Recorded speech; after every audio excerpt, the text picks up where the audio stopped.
जय श्री राधे, जय श्री कृष्णा। बंधुओं, आज की ये कहानी आपकी किस्मत को बदल सकती है। एक टिटहरी और टिटेरा की कहानी है। टिटहरी आप जानते होंगे, देहाती भाषा में जिसे टिटुइया बोल देते हैं। तो एक बार की बात है, आप कहानी शुरू होने से पहले आप फिर कहानी में खो जाओगे। इसलिए हमारे चैनल पर पहली बार आए हो तो इस चैनल को सब्सक्राइब करो, लाइक शेयर कमेंट करो। कमेंट में एक प्यारी सी कमेंट करके जय श्री राधे, जय श्री कृष्णा अवश्य लिखो। दोस्तों, कहानी शुरू करते हैं। एक बार एक टिटहरी और टिटेरा यानी उसका पति, टिटहरी और टिटेरा का जोड़ा रहा करता था।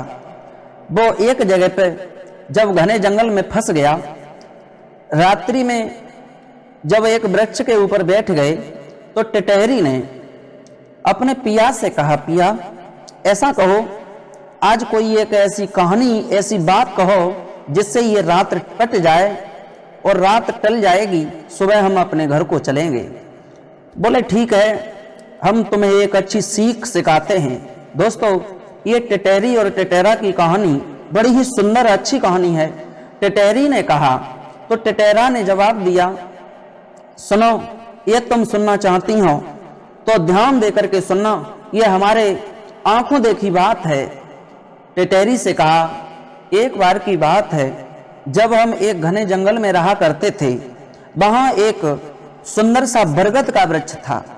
उस बरगद के वृक्ष पे हम बैठते थे। उसके बाद उसी वृक्ष के नीचे एक महात्मा कुछ दिनों के बाद में चले आए और वो महात्मा बड़े अच्छे संत थे। वो हर समय भगवान का भजन ही करते रहते थे। दोस्तों, टिटहरी को समझाया उस टिटेरा ने कि जिस समय एक लकड़हारा उस जंगल में लकड़ियों को काटने के लिए चला तो उस रास्ते से निकल करके जा रहा था जहां वो संत जी रहते थे। जाते हुए उस व्यक्ति को देखा तो उसे बुलाया अपने पास में। जवाब दिया, बेटा तुम कहाँ जा रहे हो? जवाब दिया, बाबा जी मैं जंगल में जा रहा हूँ लकड़ियों को काटने के लिए।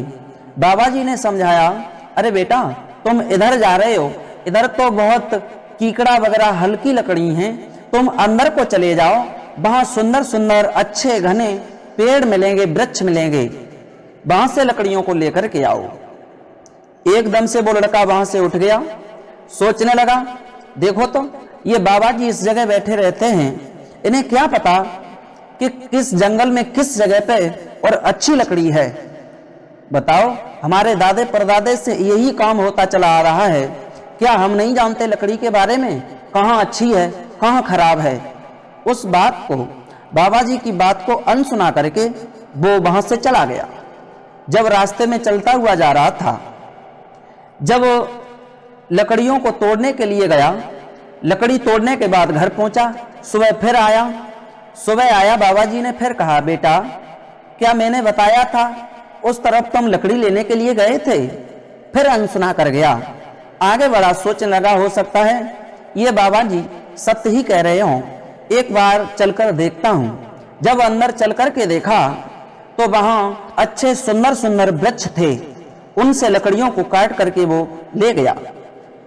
अगले दिन फिर आया, क्योंकि वो लकड़हारा था, उसका रोज का काम था लकड़ी काटने का। दोबारा से फिर आया। जैसे ही फिर आया, बाबा जी की नजर पड़ गई। बाबा जी ने फिर आवाज लगाई, अरे बेटा तुम इस तरफ आज मत जाओ लकड़ी लेने, तुम आज इस तरफ जाओ। दूसरी तरफ बता दिया, दूसरी तरफ जाओ, तुम्हें वहां आगे चलकर थोड़ी दूर पर एक बहुत सुंदर से चंदन के वृक्ष मिलेंगे, उन चंदन के वृक्षों को काट लाना। सोचने लगा, शायद बाबा जी ने पहले सत्य कहा था, हो सकता है इन्हें पता हो। मैं चलता हूं, देखता हूं कितनी बात सत्य है इन बाबा जी की। वो टिटहरी को वो उसका पति टिटेरा समझा रहा है, ये मेरे आंखों देखी सत्य बात है, वो सुनो। हे टिटहरी, जिस वक्त वो लकड़हारा जंगल में पहुंचा है, जंगल में जहां बाबा जी ने इशारा किया था उस दिशा में जाकर देखा तो बड़े सुंदर सुंदर चंदन के वृक्ष खड़े हुए थे। उन वृक्षों को काट लेता है। बड़ा ही खुश हुआ, सोचने लगा चलो बाबा जी ने ये तो बहुत अच्छा बताया, हमारे घर की जीविका बहुत अच्छी चलेगी, इनको मैं बेच दूंगा तो कुछ दिनों तक मुझे लकड़ी काटने के लिए नहीं आना पड़ेगा। जब उन चंदन की लकड़ियों को काटने के बाद वो लेकर के गया, उनका विक्रय किया। लगभग 15-20 दिन के लिए वो लकड़ी काटने नहीं आया। उसके बाद फिर चल कर के आया, बाबा जी की नजर फिर पड़ गई। बाबा जी ने देखा, आवाज लगाई, अरे बेटा क्या आज फिर लकड़ी काटने आए हो? बोले हाँ बाबा जी मैं लकड़ी काटने के लिए आया हूं। बोले तो फिर ऐसा करो, आज तुम लकड़ी मत काटो। फिर बोले अंदर जंगल में चले जाओ, थोड़े से बढ़कर के आगे और जाओगे ना, वहां से आगे एक बहुत सुंदर सी चांदी की और सोने की खान है। उस चांदी की सोने की खान में से सोना चांदी ले आओ, उससे अपने घर की जीविका चलाओ। सोचने लगे इस जंगल में चांदी की खान कहां से होगी और ये बात बाबा को कैसे पता होगी? मैं नहीं मानता, बाबा झूठ बोल रहे होंगे, मैं लकड़ियों को ही काटूंगा। आगे बढ़ा, आगे बढ़कर सोचने लगा बाबा ने पहले तो सत्य कहा था, चलो एक बार चलकर देखता हूं। जैसे ही चल करके गया, वहां अंदर जंगल में बढ़ता चला गया। थोड़ी दूर जाकर एक जगह पे वहां चांदी की और सोने की खान नजर आई। बड़ा खुश हुआ, जाकर के उसमें से जितना सोना और चांदी ला सका वहां से लेकर के आया। वापस लौटा, बाबा जी के पास नहीं गया।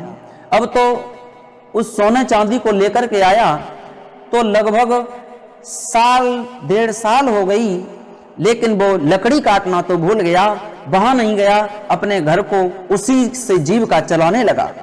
दोस्तों, टिटहरी को टिटहरा ने समझाया। आगे क्या हुआ, कुछ दिनों के बाद जब वो सोना चांदी खत्म हो गया, उसके बाद वो लड़का फिर लकड़ी काटने के बहाने जंगल में गया। एक बाबा जी जो हर समय वहां बैठे थे, भजन किया करते थे, वही बाबा जी से फिर मिल जाता है। बाबा जी ने जवाब दिया, आइए बेटा मेरे पास आओ, आज तो तुम काफी दिनों में आ रहे हो, कहाँ रहे इतने दिन? बोले बाबा जी आपने बताया सोना चांदी है वहां से मैं ले जाता था जब भी मुझे जरूरत पड़ती थी। अब सोना चांदी नहीं लेकर के गया, आज फिर जा रहा हूं, वहां से थोड़ा सा सोना चांदी लेकर के और आऊंगा, जिससे घर की मैं जीविका चलाऊंगा। जवाब दिया, बेटा आज तुम वहां मत जाओ, आज तुम उस दिशा में न जाके आज इस तीसरी दिशा में जाओ, वहां आगे बढ़ते चले जाना, बढ़ते चले जाना। आगे जाकर के तुम्हें वहां एक डायमंड हीरों की खान मिलेगी, हीरा मिलेंगे। जैसे ही इतने शब्दों को सुना, वो लड़का कहने लगा, बाबा जी ये बताओ ये सारी की सारी बातें आपको कैसे मालूम पड़ जाती हैं कि वहां डायमंड है, वहां हीरा है, वहां सोने की खान है, वहां चंदन के वृक्ष हैं? बोले ये सब पहले हम घूम चुके हैं, देख चुके हैं, लेकिन फिर आप एक सन्यासी का भेष बना करके क्यों बैठे हो? क्या उनकी तुम्हें जरूरत नहीं है? जवाब दिया, हाँ मुझे जरूरत नहीं है। क्यों? अरे मुझे उस डायमंड सोने चांदी से ज्यादा कीमती जो चीज है मुझे उसकी खोज करनी है, मैं उसकी खोज में लगा हुआ हूं। वो कौन है, क्या है? बोले वो पार ब्रह्म परमेश्वर है, वो ईश्वर है, हम उस ईश्वर की खोज कर रहे हैं। जब तक वो ईश्वर हमें नहीं मिलेगा तब तक हम चैन से बैठेंगे नहीं, उनकी कड़ी से कड़ी तपस्या करते रहेंगे। तुम्हें हीराओं की जरूरत है, सोने चांदी की जरूरत है, चंदन के वृक्षों की जरूरत है, तुम ले आओ, जाओ। जवाब दिया, बताओ इतने दिन हो गए बाबा जी, जब आप जीवित रहे आप न सोना लेकर के आए न चांदी लेकर के आए, खाना परमात्मा आपको यहीं बैठे बैठे दे देता है, तो मुझे क्या करना? मैं भी नहीं कहूं कहीं भागूंगा, आज से मैं भी उस असली हीरा की खोज करूंगा जिस हीरे की आप खोज कर रहे हो। चरणों में गिर गया और कहने लगा, प्रभु आप आज मेरे गुरु बन गए, आप मुझे ज्ञान कराते रहो, आपने मुझे एक अच्छी दिशा दे दी।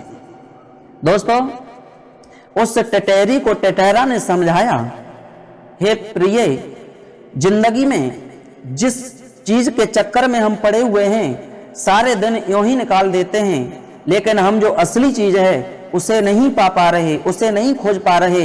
यदि हम उसे न खोज पाएं तो इन नकली चक्करों में फंस करके व्यर्थ यूं जीवन को न गंवाएं।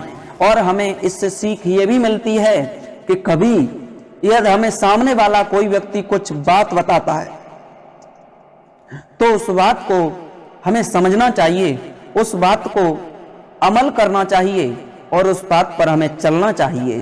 दोस्तों, आपको यह वीडियो कैसी लगी? अच्छी लगी हो तो हमारे चैनल को सब्सक्राइब करें। सुबह हुआ वो टिटहरी और टिटेरा वहां से उड़ करके अपने घर को चले गए। फिर मिलेंगे ऐसी ही इंटरेस्टिंग नए टॉपिक के साथ नई वीडियो में। तब तक के लिए सभी भक्तों को जय श्री राधे, जय श्री कृष्णा, जय हिंद।